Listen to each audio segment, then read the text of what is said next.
Hey everyone, Clark here, welcome back to another video. Today I'm back, and today I just want to talk about, will Black Ops Cold War Zombies succeed? Yes, no, I don't know. I want to go through all the games starting from Black Ops 3 and all the way up to where we are right now within Black Ops 4. So let's go for it. Black Ops 3 was absolutely stunning and amazing. For the community, it started off with an amazing map. May have not gotten as much love, but big zombies YouTubers loving it. The Easter egg in the cutscene with a beautiful remaster from Darius, aka the Giant. It was all good and dandy, and it was a lot of fun. Then we get DLC 1, probably one of the best maps they've released for zombies, and that is Der Eisendrache. It's basically an Origin spin-off. Well, I know people will get pissed off at it, but I'm referring to the boys. So you have the staffs, and in this case you have the boys. And then obviously Resistable not doing the best due to its glitches, it still had an alright experience. Guard Covey, personally one of the best maps ever in zombies. It has dragons, PPSH, Raygun Mark III. What else could you ask for? And in Revelations, heck, I know people didn't like the way the Easter egg sets worked, but as of right now, in this present, I still think it is one of the most underrated maps ever. Then with the release of Zombie Chronicles, it was amazing. Now, will Black Ops Cold War beat Black Ops 3? Personally, I think no. Now, before I get back to my Black Ops 3 point on why I don't think Black Ops Cold War will beat Black Ops 3, I will explain the other games first, and we're now going to move on to Infinite Warfare. So next up, within the next installment, after Black Ops 3, we had Infinite Warfare. Now, Infinite Warfare from the campaign trailer, it didn't do as good as it did get 3.6 million dislikes. And now, at this point, Infinite Warfare Zombies was still becoming a thing. The first trailer was Zombies Spaceland, and everyone thought it would look goofy. But when Zombies YouTubers went out to play it, everyone had a blast. Zombies Spaceland, when I hear Infinite Warfare, it's rated one of the best maps in Zombies history, and not even kidding. Loads of people do like its maps for its aesthetic, David Hasselhoff, the wonder weapons, the Easter egg. Heck, it was all good. Later on in January, we then got DLC 1's Raven the Redwoods. Raven the Redwoods added in crossbows and tried to go for that horror 1990s theme with the slasher and stuff, kind of like Friday the 13th, for example. And obviously, it didn't do the best compared to Zombies Spaceland, but it was still good with the boss fight, the colours, it was all good and dandy. And then when it came to Challenge Shuffle, that's when the game preferably started to die down. Again, this might just be me, so when Challenge Shuffle released, people were all complaining, saying there was too much stuff to pick up, and how, like, Pack-a-Punch, the way to get Pack-a-Punch was useless and stuff, and it was just Fallout not good. Personally, I like Challenge Shuffle, but from what reviewers and YouTubers say, it's not that good. But we'll get later on to why people now like it personally. So, Attack and Raid After Thing was the next map that released, and it felt so bland. I'm not saying the map felt so bland, because Attack and Raid After Thing is my favourite Infinite Warfare Zombies map of all time, but I'm talking about when it released, no one really cared. I see people Easter egg hunting it, but it was just all dull. I didn't see anyone hating on it, I didn't see anyone liking it, it was just all quiet. And then when DLC 4 came along, Beast from Beyond, I saw a lot of hype from this due to the cryptids from Extinction. Now, a lot of people were hyped about this, and then at the end, we had the world's hardest Call of Duty Zombies boss fight in history. We had Mephistopheles. Mephistopheles is one of the hardest not one of the hardest boss fight ever in Zombies history. If you complete Mephistopheles, you get a cool ass calling card and one of the probably the best super Easter egg in Call of Duty Zombies history. You get a thing called Director's Cut. Director's Cut allows you to start off with all the perks of the start of your game within the map. You start off with 25,000 points. Any gun you get from the box will be pack-punched, including wonder weapons if they're not upgraded. Take the wonder weapons from Zombies Spaceland, for example. You can repack them if you do the Easter egg, and then after that, if you're finished, you can repack them. But with Director's Cut, you can just get the repacked versions of them immediately. So yeah, Director's Cut was really cool, and ever since Director's Cut, people are loving Infinite Warfare Zombies. And back to my Challenge Shuffle point, due to Director's Cut being so good, loads of people started to like Infinite Warfare Zombies, because Director's Cut basically fixed the whole entire game. People like Challenge Shuffle now due to Director's Cut, and people like Attack and Raid After Thing. Heck, it's my favourite map of all time now. But the next game we have is World War II Zombies. World War II Zombies was the next installment for Zombies after Infinite Warfare, and this was led by the company known as Sledgehammer Games. The previous game before that was Advanced Warfare. But the reason why I started with Black Ops 3 was due to the fact that Black Ops 3 had major success, so that's why I decided to do Black Ops 3. So after Infinite Warfare, people decided to not like Infinite Warfare due to Shaolin, Attack, and then Beast from Beyond, and it started to die down a bit. And then it obviously got more hype. But the next game was the Final Reich map, also known as on World War II Zombies. World War II Zombies then brought a lot to the table, but loads of people didn't seem to like it. I think we can all agree that the Final Reich was a good map for a starting map. It had a good casual Easter egg, and it had a hardcore Easter egg with 4 different elemental wonder weapons of the wonder weapon, the Tesla gun. The next map that would be in World War II Zombies, which is DLC 1, the Darkest Shore. One of the most disliked maps probably in Zombies history, looking at you, Greg FPS.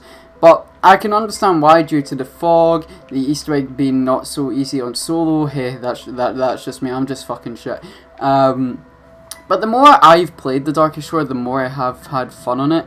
And then the next map that we got, which is probably the best World War II Zombies map, and probably one of the most best DLCs for Zombies personally, I think, is the Shadowed Throne. The Shadowed Throne was DLC 2, added in a good Easter egg, hard boss fight, and honestly, the Shadowed Throne is just super fun to play with friends, and it brings a good challenge if you're an Easter egg person as well. Then the next map is probably rated the worst Zombies map in the history of Zombies, the Tortured Path. I personally thought this was the worst Zombies map in the history of Zombies, but the more I played it, the more I got used to it.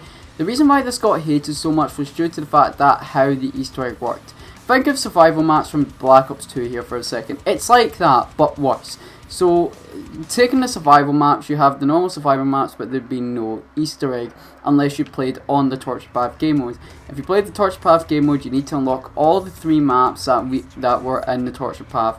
Once you then done that, you need to complete all the Easter eggs without failing one chapter. So in total there's 3 chapters, and that makes 3 maps. You complete the chapter 1 Easter egg, chapter 2, chapter 3 Easter egg, all of them in a row without failing, and you've done the Easter egg.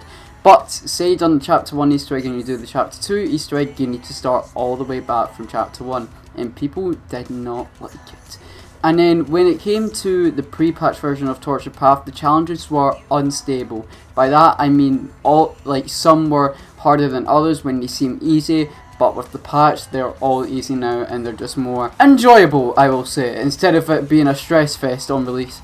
And then the last map to ever release was the Frozen Dawn. Probably one of the coolest DLC 4 maps. Had a good boss fight. Heck, it's easy as hell with the certain mods within the game, and the Scythe wonder weapon, and just in general it was so cool. The gameplay for it and everything was perfect, but the only complaint I see is the ending cutscene. People didn't get what the ending cutscene meant. I still don't know what it means. All I know is that the characters are like lords now, Raven Lords. I don't know what it is, but all I know is that they're gods now. But apart from that, that's really it for World War II Zombies. It's just World War II Zombies, it really didn't do well, but I think we can all agree that the Final Reich was a good treat, and they went more for the horror vibe. But as it went on, the Darkest Shore did a good for the horror vibe.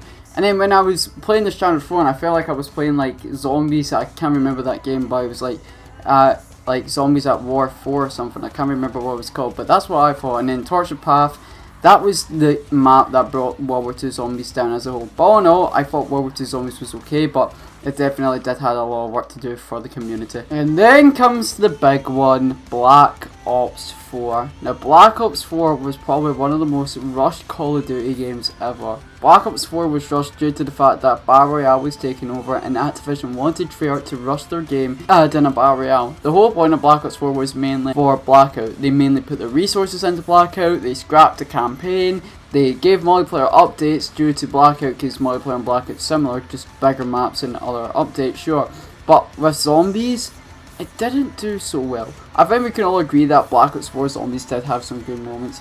For instance, take the Void of Despair boss fight, or 9 with its beautiful aesthetic and its amazing Easter egg, or Blood of the Dead just playing casual in that emotional cutscene. Class 5, maybe not having the best Easter egg, but having a fun time with your friends, going on that experience with your friends again with a buffed Winter's Hill. Dead of the Night, with it not being marketed correctly, it was still a bunch of fun having a new map to play. And then Ancient Evil, probably my favourite map of all time in Zombies, with beautiful aesthetics. Heck, even though the Chaos story wasn't the best for the Zombies community, I still say it's one of the best maps, with 4 amazing gauntlets, an amazing Easter egg, beautiful colours, beautiful map. It was all amazing.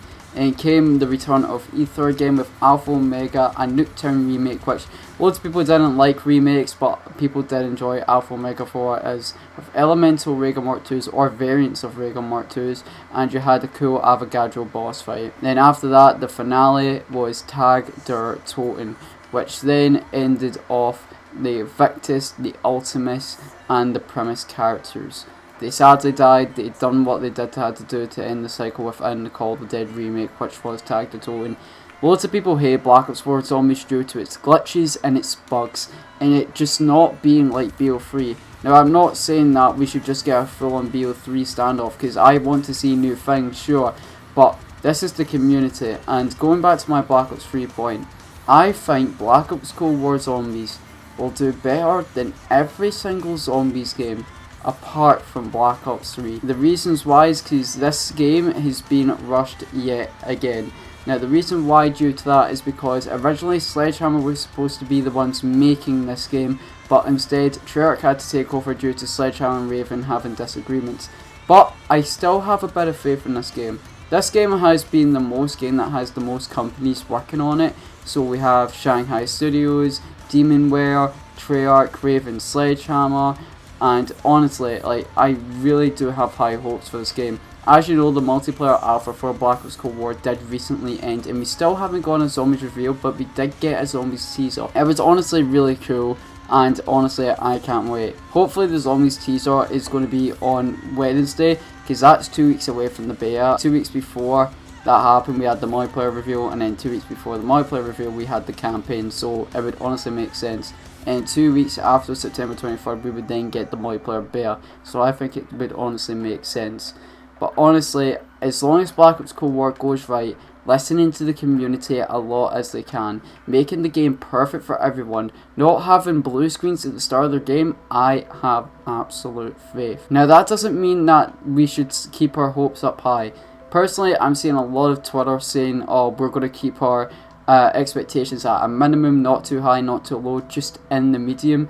And honestly, I'm going to agree with this. As much as I did love Black Ops 4, I didn't hate it. I actually really loved Black Ops 4. Yeah, again, it did have its bugs, but still, I did really enjoy the experience for what it was. But honestly, as long as Black Ops Cold War goes in the direction it's going to go, like Black Ops 3 in a good path, heck, it might even beat Black Ops 3, but as of right now, I just don't think it will, ever.